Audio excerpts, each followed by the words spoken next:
All right, still putting our way through the privacy chapter, chapter 13. We're on 13E, so we've had a few videos before this on Griffin's book on human rights. All right, so we've gone over the jurisprudence stuff. We've looked at it. We've seen that liberty, the notion of liberty and liberty principles, they've done a lot of work in discussions of privacy, right? That whole zone of privacy that you're in as you go out and do your thing in public, right? That liberty carved out that kind of space, so that liberty, privacy space. Anyways, whatever you think of it. But again, just sort of the image of it is that you're walking around and there's this little space that you're in, and you're doing your thing even in public. So remember, it's not a liberty space is not necessarily unobservable. It can be embedded right out in plain view in the public space.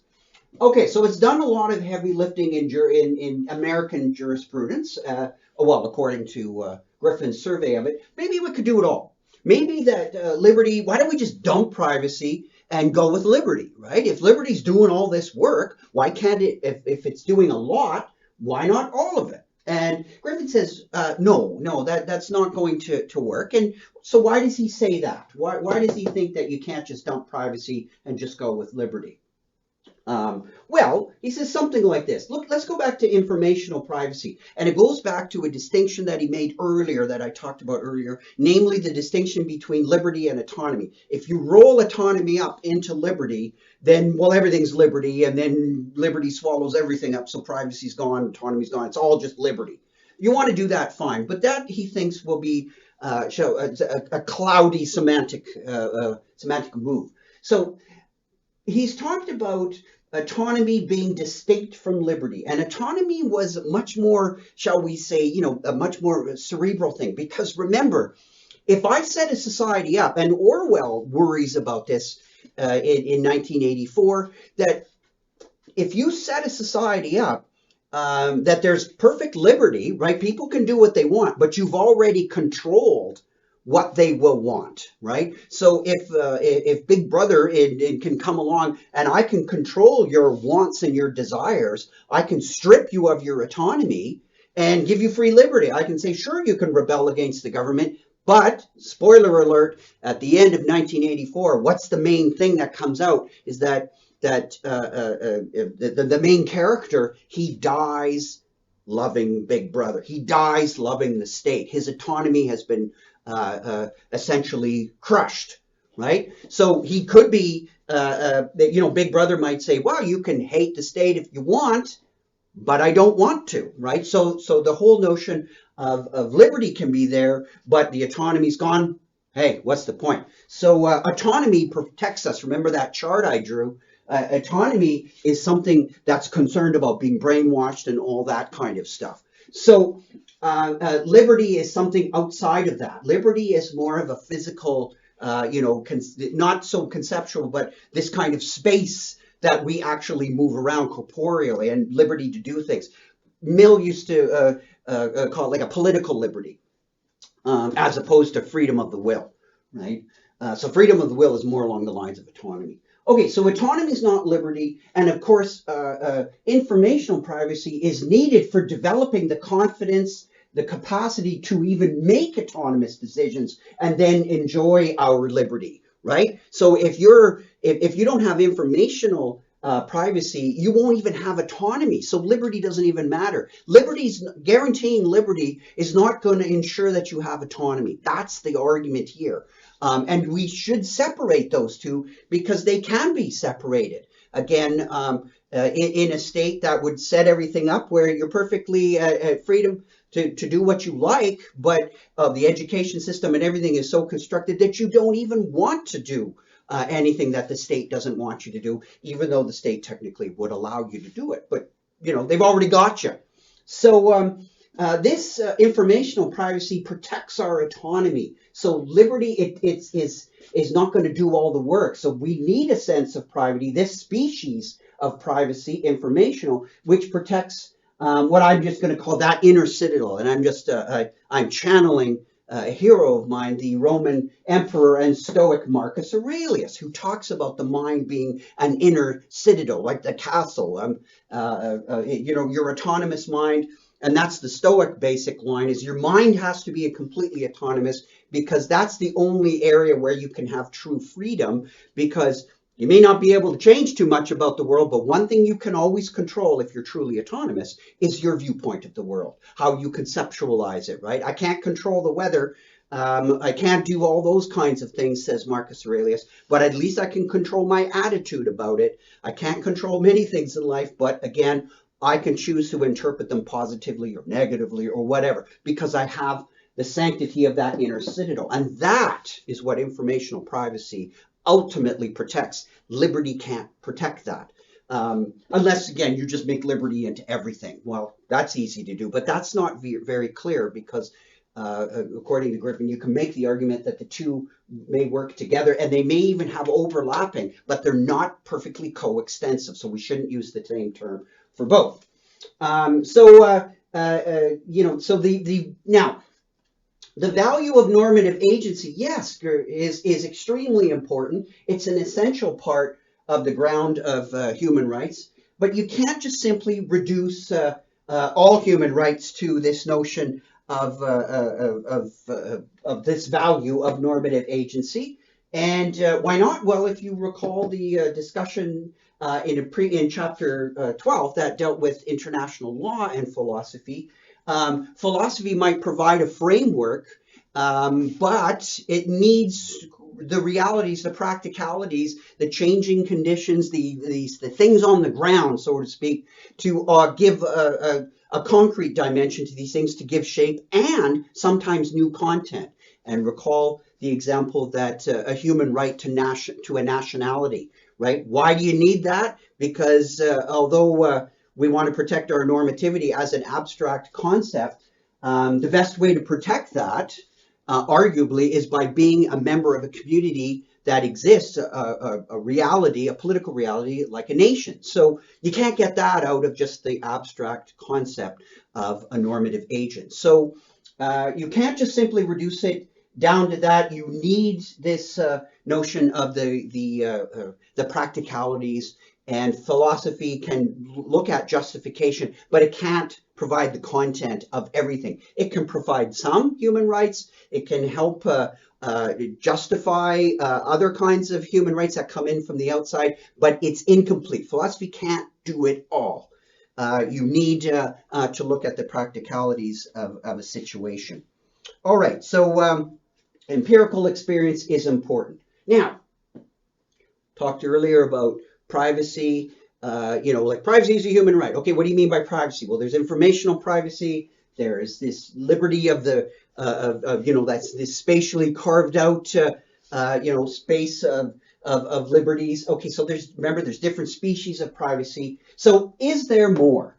Really, is there more to privacy than informational privacy? Well, courts say yes. Griffin says probably not. Really, informational privacy with sort of a slightly generous interpretation of it is going to pretty well get you all you want. That doesn't mean that it'll get you all the things that you regard as human rights and as morally significant, but the real conceptual boundaries of privacy linked up to human rights, that whole thing, that's informational privacy. If other human rights are involved, they won't be linked necessarily to privacy. They are linked to things like liberty. So sometimes what Griffin is saying is that when people talk about privacy, sometimes they're actually talking about liberty and they're calling it privacy. Okay, if you want to do that, but that can muddy the conceptual waters. Okay, so let's look at a little bit more. So why does Griffin say probably not to this notion of privacy being beyond informational privacy in the context of discussions of human rights? Well, first thing is he thinks the courts have overused this term, right? They've overused privacy. They've gone, extended it, right? It started off with, and we saw in a previous video, it started off with talk about privacy in terms of informational, and then just kept expanding it. And then as it expanded its intention to basically include liberty, then all of a sudden issues that Griffin says are not really issues of privacy, but of liberty were brought in. So you get things like, same-sex marriage stuff, abortion, all these things really aren't matters of privacy. They're morally important. They are arguably human rights, but they're matters of liberty. These things are important, but they just shouldn't be lumped under privacy. So he's not saying that the stuff that the extended use of privacy previously characterized as unimportant. No, he's saying it's important. It may not be as important as you think, but it's not. They're not cases of privacy. That's his main point, is to get a clearer notion of privacy. And it's essentially privacy. When you talk about privacy and human rights, you're really talking about the species of privacy, informational privacy. Okay. The second one is, talking really about, is this stuff are these extended things really always that important? And are they necessarily intrinsically important? Let's think a little bit more now about this.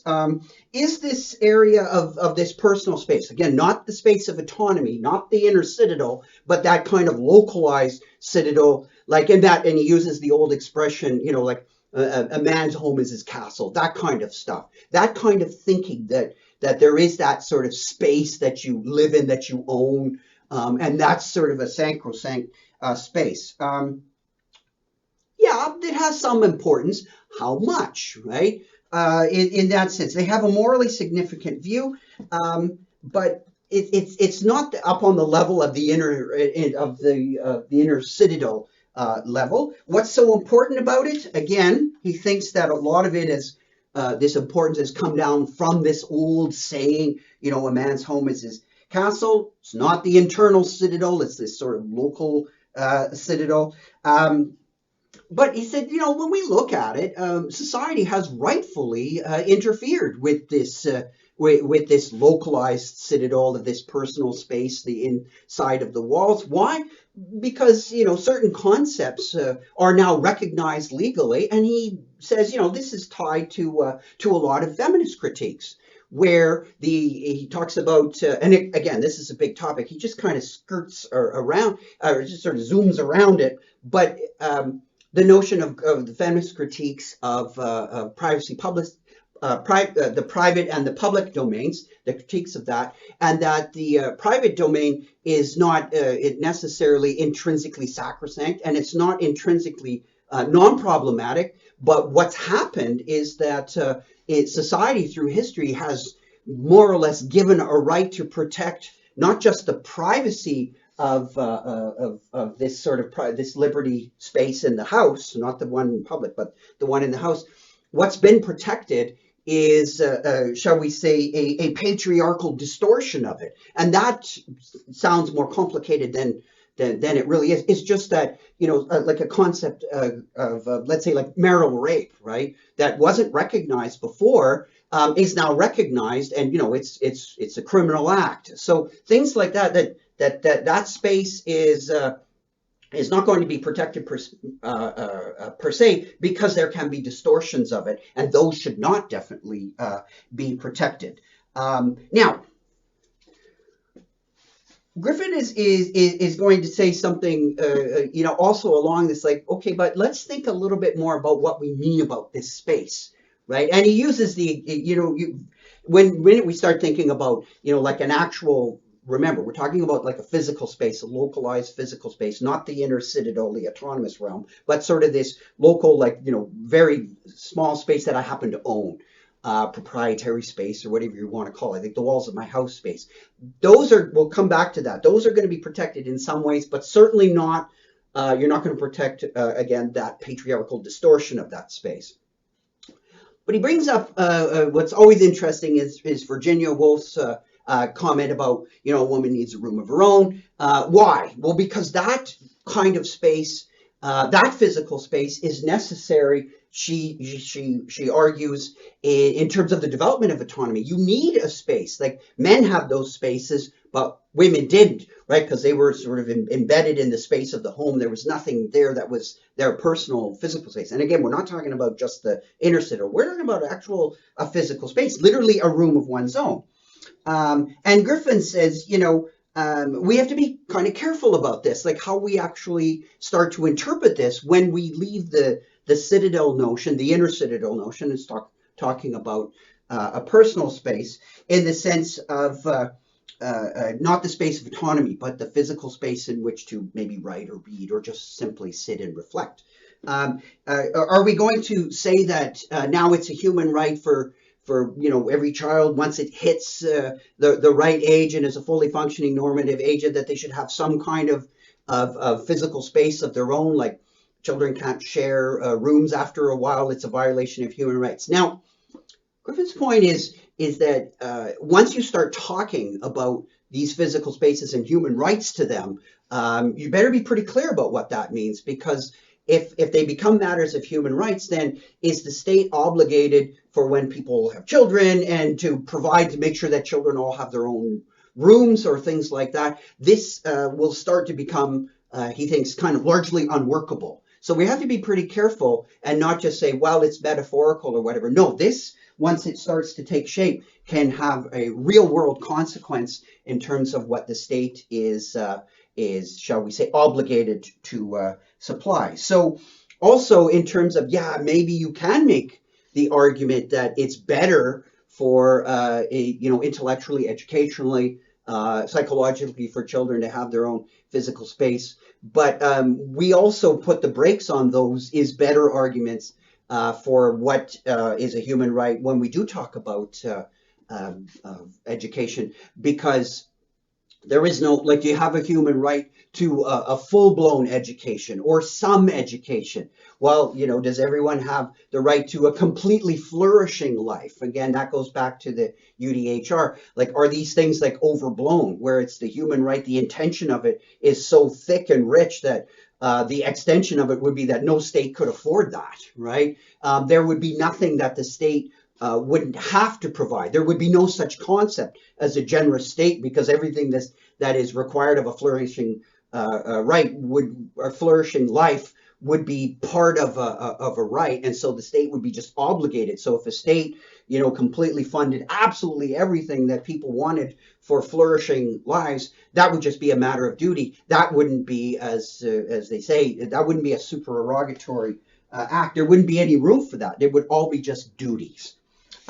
So there are levels of health and education that we say are built into the notion of human rights. So the same thing would go here. So in the sense, we got to be careful. He doesn't think that everything about the personal space is going to be equally valuable. And he uses arguments about how we put boundaries on things that we regard as valuable to a flourishing life, but not intrinsically necessary. So we can put boundaries on that. Same thing for this notion of a personal space.